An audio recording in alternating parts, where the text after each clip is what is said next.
Welcome friends, সথিভিসা education YouTube চ্যানেলে আপনাদের প্রত্যেককে স্বাগত। পিএসসি মিসেলেনিয়াস 2023 যে টেন্টেটিভ ডেট সেটা প্রকাশ করেছে পিএসসি, এবং যেখানে আর 60 দিনের থেকে কিছু সময় রয়েছে। ফলে আমরা আমাদের চ্যানেলে নতুন একটা টার্গেট সেট নিয়ে এসেছি, যার নাম দিয়েছি টার্গেট 60 ডেজ। এখানে আমরা 60 দিনে মোট 60টি question set quick revision set হিসেবে প্রকাশ করব, যেখানে মোট 20টি করে কোশ্চেন থাকবে এবং টোটাল 1200টি কোশ্চেন হবে এই সেটের মধ্যে। টোটালটাই হবে জিএসের ওপরে এবং সেখানে সমস্ত বিষয়ের প্রশ্ন থাকবে। ফলে যারা পিএসসি মিসেলেনিয়াস পরীক্ষার জন্য প্রিপারেশান নিচ্ছেন, অবশ্যই যাদের প্রিপারেশান লেভেল একেবারে তৈরি হয়ে গেছে তারা এই প্রসেসরটি দেখে নিতে পারেন, বা যাদের প্রিপারেশান চলছে তারা অবশ্যই স্কিপ করে প্রশ্নগুলো দেখে নিতে পারেন যে কী ধরনের প্রশ্ন এই পরীক্ষায় আসতে পারে। যাই হোক, এরপরে আমরা আসব মূল কোয়েশ্চেন আনসার সেটে। আজকের কুইক রিভিশন সেটের প্রথম প্রশ্ন, 1857 সালের মহাবিদ্রোহের সময় নানা সাহেব কোথা থেকে নেতৃত্ব দিয়েছিলেন? Option A Delhi, option B Ayodhya, option C Kanpur and D Meerut. মহাবিদ্রোহের সময় কে কোথা থেকে নেতৃত্ব দিয়েছিলেন এবং এদের বিরুদ্ধে ইংরেজদের সেনাপতি কে ছিলেন, সেখান থেকেও প্রশ্ন আসে। ফলে এই জায়গাটা ভালো করে পড়ে রাখবেন। এবং মহাবিদ্রোহের সময় বিভিন্ন ঐতিহাসিক বা বিভিন্ন নেতা বিভিন্ন মন্তব্য করেছিলেন, সেটাও ইম্পর্টেন্ট, সেখান থেকেও প্রশ্ন আসে।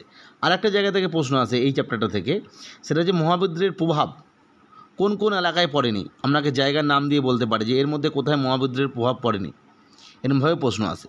বা আরেক ধরনের প্রশ্ন আসে এখান থেকে যে মহাবিদ্রোহের সময় এদের মধ্যে কোন শ্রেণীর লোকেরা এই বিদ্রোহের মধ্যে অংশগ্রহণ করেনি, এরকম প্রশ্ন আসে। যাকে এই পুরো বিষয়টা আমরা দেখে রাখবেন। তাহলে 1857 সালে নানা সাহেব যে মহাবিদ্রোহ হয়েছিল সে নেতৃত্ব দিয়েছিলেন অপশন সি কানপুর থেকে নেতৃত্ব দিয়েছিলেন নানা সাহেব। নেক্সট আমরা আসবো 2 নম্বর প্রশ্নে। ভারতবর্ষের প্রথম উপপ্রধানমন্ত্রী কে ছিলেন? Option A Jawaharlal Nehru, option B Rajendra Prasad, option C Sarvepalli Radhakrishnan and D Vallabhbhai Patel. আমরা জানি যে ভারতবর্ষের ক্ষেত্রে যে উপপ্রধানমন্ত্রী পদ, এটা কিন্তু সংবিধানে উল্লেখ করা ছিল না, অর্থাৎ এই পোস্টটা ছিল একটা নন কনস্টিটিউশনাল পোস্ট। যদিও পরবর্তী সময়ে আমরা জানি যে এই উপপ্রধানমন্ত্রী পদটি আবলিশ করে দেওয়া হয়, বর্তমানে কিন্তু এই পদটি আর নেই। এবং প্রথম যিনি উপপ্রধানমন্ত্রী হয়েছিলেন তিনি হলেন অবশ্যই option D Vallabhbhai Patel is the right answer. Next question number 3, গোয়েন্দা গন্ডালু চরিত্রের স্রষ্টাকে? Option A Shashthipada Chattopadhyay, option B Sharadindu Bandyopadhyay, option C Satyajit Ray and D Nalini Das. খুব ইম্পর্টেন্ট একটা চরিত্র হচ্ছে গন্ডালু। অবশ্যই এটা একটা গোয়েন্দা চরিত্র। একটা চরিত্র বলবো তা নয়, এখানে 4টি চরিত্র আছে, তাই এখানে গন্ডালু বলা হয়েছে। এবং এই চরিত্র 4টিই কিন্তু মহিলা চরিত্র। এবং খুব ইম্পর্টেন্ট এই বিষয়, যিনি তৈরি করেছিলেন তার নাম হচ্ছে অপশন ডি নলিনী দাস। নলিনী দাসের বিখ্যাত সৃষ্টি হলো গোয়েন্দা গন্ডালু। এবং বাকি যে নামগুলো রয়েছে আমরা প্রত্যেকেই জানি, এরাও খুব ইম্পর্টেন্ট। এবং এনাদেরও কিন্তু বিখ্যাত কিছু গোয়েন্দা চরিত্র ছিল, যেমন আমরা দেখছি ষষ্ঠীপদ চট্টোপাধ্যায়, ইনার ক্ষেত্রে হচ্ছে পাণ্ডব গোয়েন্দা আমরা জানি। শরদিন্দু বন্দ্যোপাধ্যায়ের ক্ষেত্রে আমরা জানি যে ইনার গুরুত্বপূর্ণ সৃষ্টি হলো ব্যোমকেশ বক্সী। এবং সত্যজিৎ রায়ের ক্ষেত্রে আমরা জানি যে ফেলুদা। নেক্সট আমরা আসবো 4 নম্বর প্রশ্নে। 4 নম্বর প্রশ্ন, মরীচিকা সৃষ্টির কারণ কি? অপশন এ পূর্ণ প্রতিফলন, অপশন বি পূর্ণ প্রতিসরণ, অপশন সি ব্যতিচার অ্যান্ড ডি আভ্যন্তরীণ পূর্ণ প্রতিফলন। আমরা প্রত্যেকেই জানি যে মরীচিকা খুব একটি গুরুত্বপূর্ণ প্রাকৃতিক উদাহরণ। কিসের না? আভ্যন্তরীণ পূর্ণ প্রতিফলন। কারণ আমরা জানি যে আলো এক্ষেত্রে কী হয় না, কোনোটা অংশই প্রতিফলিত হয় না, পুরো অংশই প্রতিফলিত হয়। এবং অবশ্যই এটা পূর্ণ প্রতিফলন নয়, আভ্যন্তরীণ পূর্ণ প্রতিফলন, এটা মনে রাখতে হবে। শুধুমাত্র পূর্ণ প্রতিফলন নয়, অনেকে ভুল করেন। তাহলে মরীচিকা সৃষ্টির কারণ হলো আভ্যন্তরীণ পূর্ণ প্রতিফলন। নেক্সট আমরা আসবো 5 নম্বরে। পশ্চিমবঙ্গের উত্তর দিকের নদীগুলি হলো, অর্থাৎ উত্তর দিক থেকে যে নদীগুলো প্রবাহিত হয়েছে পশ্চিমবঙ্গের উত্তর অংশে, সেগুলো কী কী? Option A Subarnarekha Kangsabati, option B Ajay Damodar Ganga, option C Teesta Mayurakshi Mahananda and D Jaldhaka Torsa এবং রায়ডাক। প্রতিটি অপশন ভালো করে পড়তে হবে, কারণ অনেক সময় যাতে ছাত্রদের ভুল হয়ে যায় সেজন্য কিছু অপশনে এমন কিছু দিয়ে দেয়, দেখে হয়তো মনে হবে এটা হবে, কিন্তু আদৌ হবে না। অপশন এ সুবর্ণরেখা এবং কংসাবতী, এটা দেখিতে বুঝতে পারছি আমাদের এটা হবে না। নেক্সট অজয় দামোদর গঙ্গা, এটাও হচ্ছে না। সিটা দেখে অনেকে বুঝতে পারবেন যে তিস্তা এবং মহানন্দা ঠিক আছে, কিন্তু মধ্যখানে দেখুন ময়ূরাক্ষী দেওয়া আছে, এটা হয়তো অনেকে না দেখে সিটা অপশন করে দেবেন, কিন্তু সি এরটাও হবে না। রাইট আনসার হবে অপশন ডি, জলঢাকা, তোরসা এবং রায়ডাক। এই তিনটি একদম উত্তরবঙ্গের নদী, ফলে আমরা বুঝতেই পারছি পশ্চিমবঙ্গের উত্তর দিকের নদীগুলো হলো। রাইট আনসার হবে অপশন ডি। নেক্সট আমরা এলাম 6 নম্বর প্রশ্নে। আইসিডিএস কবে চালু হয়? Option A 1975, option B 1974, option C 1973 and D 1972। এই আইসিডিএস প্রজেক্টটা খুব ইম্পর্টেন্ট, এমডিএম প্রজেক্টটা খুব ইম্পর্টেন্ট, সর্বশিক্ষা মিশন বা সর্বশিক্ষা অভিযান যেগুলো, সেগুলো খুব ইম্পর্টেন্ট। এবং আমরা জানি যে এই যে পিএসসি মিসলেনিয়াস যে সার্ভিসগুলো আছে, সেখানে অ্যাসিস্ট্যান্ট যে সিডিপিও, যেটা আমরা জানি চাইল্ড ডেভেলপমেন্ট প্রজেক্ট অফিসার যেটাকে বলি সিডিপিও, সেটা মূলত ডব্লিউবিসিএস গ্রুপ সি পোস্ট। এছাড়া অ্যাসিস্ট্যান্ট সিডিপিও বলে একটা পোস্ট আছে, সেটা কিন্তু মিসলেনিয়াস সার্ভিস থেকে নেওয়া হয়। ফলে আমরা বুঝতেই পারছি এই সিডিপিও বা অ্যাসিস্ট্যান্ট সিডিপিওর সঙ্গে কিন্তু আইসিডিএস স্কিমের একটা রিলেশন আছে। ফলে এখান থেকেও প্রশ্ন আসতে পারে যে আইসিডিএস কবে চালু হয়? রাইট আনসার হবে অপশন এ 1975। 1975 সালে আইসিডিএস স্কিমটা আসে। নেক্সট 7 নম্বর প্রশ্ন। অস্ত্র আইন বা আর্মস অ্যাক্ট বাতিল করেন কোন ভাইসরয়? দেখে রাখবেন ভালো করে কে বাতিল করছেন এবং কে চালু করছেন। Option A Lord Lytton, option B Lord Ripon, option C Lord Dufferin and D Lord Mayo. অর্থাৎ এদের মধ্যে কে আর্মস অ্যাক্ট বাতিল করেছিলেন? মনে রাখতে হবে যে কোনো ধরনের খুব ভালো কাজ যেগুলো ভারতীয়দের পক্ষে গিয়েছিল, এমন ধরনের কাজ উত্তর যদি আপনি নাও জানেন, সেক্ষেত্রে আপনি লর্ড রিপন উত্তর করে দিয়ে আসতে পারেন। কারণ রিপনের এই সমস্ত কাজের জন্যই তাকে কিন্তু ভারত বন্ধু বলা হতো। ফলে আমরা বুঝতেই পারছি অস্ত্র আইন বা আর্মস অ্যাক্ট বাতিল করে অপশন বি লর্ড রিপন। যদি বলতো কে চালু করেন, তখন কিন্তু উত্তর হতো লর্ড লিটন। লিটন কিন্তু এই আইনটা চালু করেছিলেন। ঠিক তার পরবর্তী যে টেনিওরে যিনি আসবেন, অর্থাৎ রিপন, এটা পরবর্তী সময় বাতিল করেন। নেক্সট আমরা এলাম 8 নম্বর প্রশ্ন এবং একটা কনসেপচুয়াল প্রশ্ন। কার্লাইল সার্কুলার, পেডলার সার্কুলার ও লায়ন সার্কুলার কোন আন্দোলনের সঙ্গে যুক্ত? খুব ইম্পর্টেন্ট প্রশ্ন এবং এই সার্কুলারগুলো ইম্পর্টেন্ট। অপশন এ অসহযোগ আন্দোলন, অপশন বি আইন অমান্য আন্দোলন, অপশন সি ভারত ছাড়ো আন্দোলন অ্যান্ড ডি বঙ্গভঙ্গ ও স্বদেশী আন্দোলন। আমরা যখন ইতিহাস পড়ব বা কোনো বিষয় পড়ব, গভীরভাবে পড়তে হবে, কারণ এখন বর্তমান সময়ে কনসেপ্ট থেকে প্রশ্ন আসছে। এই যে সার্কুলারগুলো আছে, এটাকে আমি বলি কলকাতা পুলিশ, মনে রাখার জন্য। এই যে অবলিকটা দেওয়া আছে, এটাকে ভাবুন এল, এইভাবে মনে রাখবেন, তাহলে সুবিধা হবে। তাহলে কার্লাইল সার্কুলার, লায়ন সার্কুলার এবং পেডলার সার্কুলার, যাতে মনে রাখতে সুবিধা হয় সেজন্য আমি বলি কেপি, কলকাতা পুলিশ। এই যে কার্লাইল সার্কুলার, পেডলার সার্কুলার এবং লায়ন সার্কুলার, এটা জারি করা হয়েছিল অপশন ডি বঙ্গভঙ্গ স্বদেশী আন্দোলনের সময়। মূলত আমরা জানি যে এই সময় ছাত্ররা বিভিন্নভাবে বঙ্গভঙ্গের সঙ্গে যুক্ত হয়ে পড়ছিল, অর্থাৎ বঙ্গভঙ্গ আন্দোলনে যুক্ত হয়ে পড়ছিল। যাতে তারা এই আন্দোলন থেকে সরে আসে, তাই তাদের যে স্টুডেন্টশিপ বা অন্যান্য বিষয় নিয়ে ইউনিভার্সিটি থেকে, তৎকালীন সময়ে যে বিশ্ববিদ্যালয়গুলো ছিল, তারা বিভিন্ন নিয়ম বার করছিল যে এই সমস্ত আন্দোলনে যুক্ত তাদেরকে স্টুডেন্টশিপ বাতিল করা হবে, পরীক্ষা দিতে দেওয়া হবে না, এই সমস্ত বিষয় নিয়ে এই ধরনের সার্কুলার জারি হয়েছিল। 3টে সার্কুলারই 1905 সাল নাগাদ চালু হয়েছিল। একটা হচ্ছে কার্লাইল সার্কুলার, তারপরে পেডলার সার্কুলার এবং তারপরে এসেছিল লায়ন সার্কুলার। নেক্সট আমরা আসবো 9 নম্বর প্রশ্ন। শব্দ তরঙ্গ হলো এ তির্যক তরঙ্গ, অপশন বি অনুদৈর্ঘ্য তরঙ্গ অ্যান্ড সি তড়িৎচুম্বকীয় তরঙ্গ অ্যান্ড ডি কোনোটিই নয়। শব্দ তরঙ্গ এবং আলোক তরঙ্গ, অর্থাৎ সাউন্ড ওয়েভ এবং লাইট ওয়েভ, এদের দুটো ফিচার্স কী কী আছে সেগুলো দেখে রাখবেন। এখান থেকে প্রশ্ন আসে যে শব্দ তরঙ্গ কী তরঙ্গ, কী আলোক তরঙ্গ, কী ধরনের তরঙ্গ, এই ধরনের প্রশ্ন আসে। তাহলে আজকের প্রশ্নের উত্তর শব্দ তরঙ্গ হলো option B is the right answer, অনুদৈর্ঘ্য তরঙ্গ। শব্দ তরঙ্গ হলো অনুদৈর্ঘ্য তরঙ্গ। নেক্সট 10 নম্বর প্রশ্নে আমরা এলাম। স্পোটেম স্পিকার হলো, অর্থাৎ স্পোটেম স্পিকার কাকে বলা হয়? অপশন এ স্পিকার নির্বাচন হবার আগে যিনি লোকসভার কার্যাবলী পরিচালনা করেন। অপশন বি লোকসভার শেষ অধিবেশনে যিনি কার্যাবলী পরিচালনা করেন। অপশন সি স্পিকারের অনুপস্থিতিতে যিনি লোকসভা পরিচালনা করেন। অপশন ডি লোকসভার প্রতিটি কার্যাবলীতে যিনি স্পিকারকে সহযোগিতা করেন। অর্থাৎ স্পোটেম স্পিকার কাকে বলা হয়? খুব ইম্পর্টেন্ট প্রশ্ন এবং আমরা রিসেন্টলি দেখলাম স্পোটেম স্পিকারকে, যিনি বর্তমান যে লোকসভাটা তৈরি হলো সেই লোকসভায় স্পোটেম স্পিকার হিসেবে কাজ করেছিলেন। আমরা জানি যে উড়িষ্যার একজন এমপি। সেই স্পোটেম স্পিকার কাকে বলা হয়? মনে রাখতে হবে যে যখন নতুন লোকসভা তৈরি হলো এবং সেখানে বিভিন্ন মন্ত্রীরা প্রথমে ওধ নিচ্ছেন, ঠিক তারপরে অন্যান্য যারা মেম্বার রয়েছেন, অর্থাৎ এমপি রয়েছেন অন্যান্য দলের বা যারা জিতেছে তাদের সবাই পুনরায় পরবর্তী সময়ে ওধ নেয়।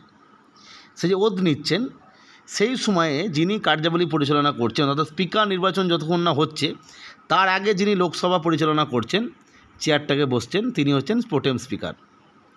অর্থাৎ option A is the right answer. অর্থাৎ স্পিকার নির্বাচন হওয়ার আগে যিনি লোকসভার কার্যাবলী পরিচালনা করেন। যেই মুহূর্তে সংসদের প্রতিটি মেম্বার ওথ নিলেন এবং তাদের মধ্যে অন্য কাউকে স্পিকার নির্বাচন করা হলো, তখন কিন্তু এই প্রোটেম স্পিকারের কাজ আর থাকবে না।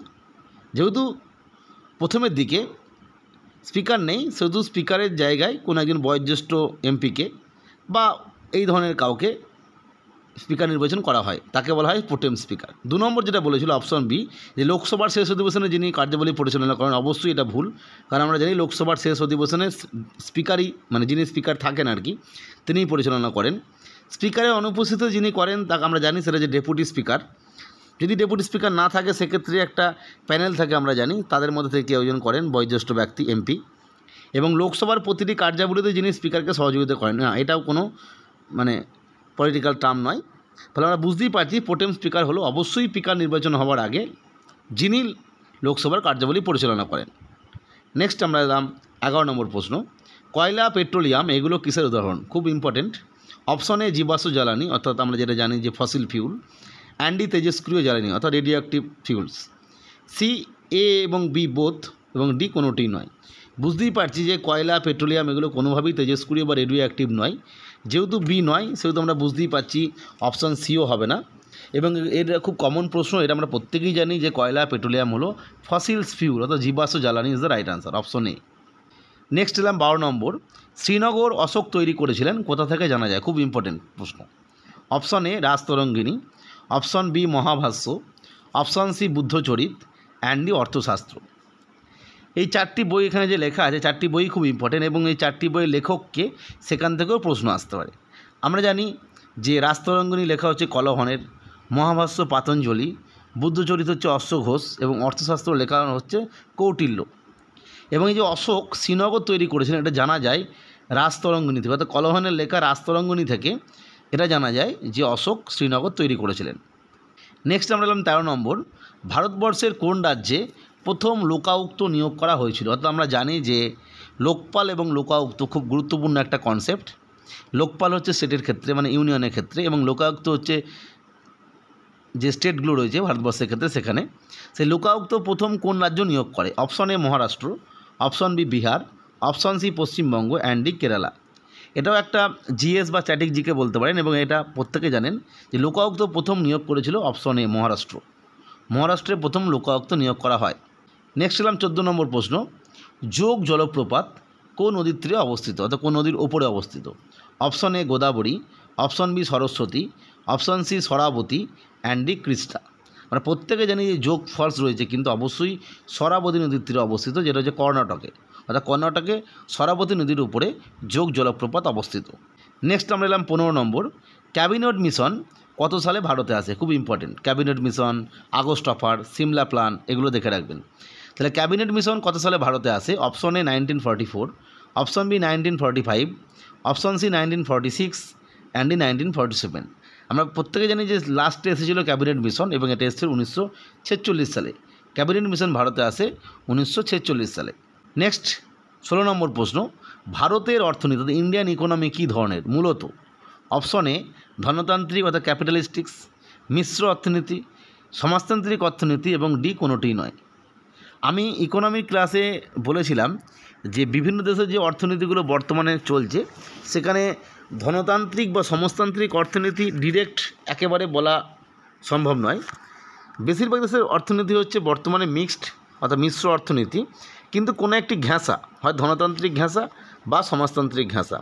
যাই হোক, ভারতের অর্থনীতি মূলত, যেহেতু আমাদের এমসিকিউ প্রশ্ন একটাই উত্তর নিতে হবে, তাহলে ভারতের অর্থনীতি মূলত হবে অপশন বি অর্থাৎ মিশ্র অর্থনীতি, মিক্সড ইকোনমি। তবে মনে রাখতে হবে মিক্সড ইকোনমি হলেও ভারতের অর্থনীতিটা মূলত বর্তমান সময়ে সমাজতান্ত্রিক ঘেঁষা অর্থনীতি, অর্থাৎ মিশ্র অর্থনীতি কিন্তু সমাজতান্ত্রিক ঘেঁষা। নেক্সট আমরা আসবো 17 নম্বর প্রশ্ন, বাক স্বাধীনতার অধিকার কত নম্বর ধারায় উল্লেখ করা আছে? Option A 14, option B 17, option C 24, and D 19। আমরা প্রত্যেকে জানি যে ভারতবর্ষের যে ফান্ডামেন্টাল রাইটস, সংবিধানের যে ফান্ডামেন্টাল রাইটস সেটা হচ্ছে 12 থেকে 36, এই যে আর্টিকেলটা রয়েছে এখানে উল্লেখ করা আছে। এবং সেখানে খুব স্পষ্টভাবে বলা আছে যে 14 নম্বর ধারা, যেটা আমি একটু আগে লিখলাম 14 নম্বরে অবশ্যই আইনের চোখে সবাই সমান বা আইনের দ্বারা সবাই সমানভাবে সুরক্ষিত, এই কথাটা বলা আছে, অর্থাৎ ইকুয়ালিটি বিফোর ল। 17 নম্বর আমরা জানি যে অস্পৃশ্যতা বিলোপ, আনটাচেবিলিটি। 24 নম্বর আমরা জানি যে 14 বছরের কম বয়স্ক বাচ্চাদের, শিশুদের কোনোভাবেই কাজ করানো যাবে না। এবং 19 নম্বর ধারা যেটা, সেটা হচ্ছে বাক স্বাধীনতা অধিকার। শুধুমাত্র বাক স্বাধীনতা অধিকার 19 নম্বর ধারায় উল্লেখ আছে এরকমটা নয়, এখানে কিন্তু বাক স্বাধীনতা ছাড়াও নিরস্ত্রভাবে সভা সমিতি করা, কোনো মিছিল করা, অবশ্যই সেখানে নিরস্ত্রভাবে, যেন কারোর ক্ষতি না হয়, কারোর সমস্যা তৈরি হয় না, সেখানে অনেক এক্সেপশনাল ব্যাপার আছে। তাই এই সমস্ত অধিকারগুলো কিন্তু দেওয়া হয়েছে 19 নম্বর ধারায়। নেক্সট আমরা এলাম 18 নম্বরের, ভিটামিন সি হলো, অর্থাৎ ভিটামিন সি এর রাসায়নিক নাম কি? Option A thiamine, option B calciferol, option C tocopherol, and D ascorbic acid. খুব কমন প্রশ্ন, আমরা জানি যে ভিটামিন সি এর রাসায়নিক নাম হলো অপশন ডি অ্যাসকর্বিক অ্যাসিড। প্রতিটি ভিটামিনের রাসায়নিক নাম, বিশেষত ভিটামিন বি কমপ্লেক্সের রাসায়নিক নামগুলো মনে রাখবেন। নেক্সট আমরা এলাম 19 নম্বর প্রশ্ন, হিস্ট্রির একটা স্ট্যাটিক জিকে। হিন্দু কলেজ কবে তৈরি হয়? খুব কমন প্রশ্ন। Option A 1817, option B 1820, option C 1832, and D 1857। আমরা প্রত্যেকে জানি হিন্দু কলেজ তৈরি হয় অপশন এ 1817 সালে। নেক্সট আমরা এলাম 20 নম্বর প্রশ্ন এবং আজকের সেটের শেষ প্রশ্ন। ইন্ডিয়ান মুসলিম বইটির লেখককে? Option A sir Syed Ahmed Khan, option B Theodore Beck, option C William Hunter, and D Abul Kalam Azad. খুব কমন প্রশ্ন, ইন্ডিয়ান মুসলিম বইটির লেখককে? এই বইটির নাম বহুবার পরীক্ষায় এসছে। ইন্ডিয়ান মুসলিম বইটির লেখক হলেন উইলিয়াম হান্টার। উইলিয়াম হান্টারের লেখা একটা বিখ্যাত বই হলো ইন্ডিয়ান মুসলিম। যাই হোক, আজকে আমরা 20টি প্রশ্ন আলোচনা করলাম। আমরা ঠিক 60 ডেজ যে স্টাডি প্ল্যান, সেখানে মোট 1200টি প্রশ্ন, এইভাবে প্রতিদিন 20টি করে প্রশ্ন আলোচনা করব, যেগুলো পরীক্ষার জন্য খুব উপযোগী হবে। তাই প্রত্যেককে অনুরোধ করব, যদি নতুন হন এবং আমাদের চ্যানেলে ভিডিওটি ভালো লাগে তাহলে অবশ্যই আজকে ভিডিওটি লাইক করবেন এবং নতুন হলে সাবস্ক্রাইব করে রাখবেন। আজকের ভিডিও দেখার জন্য প্রত্যেককে অসংখ্য ধন্যবাদ।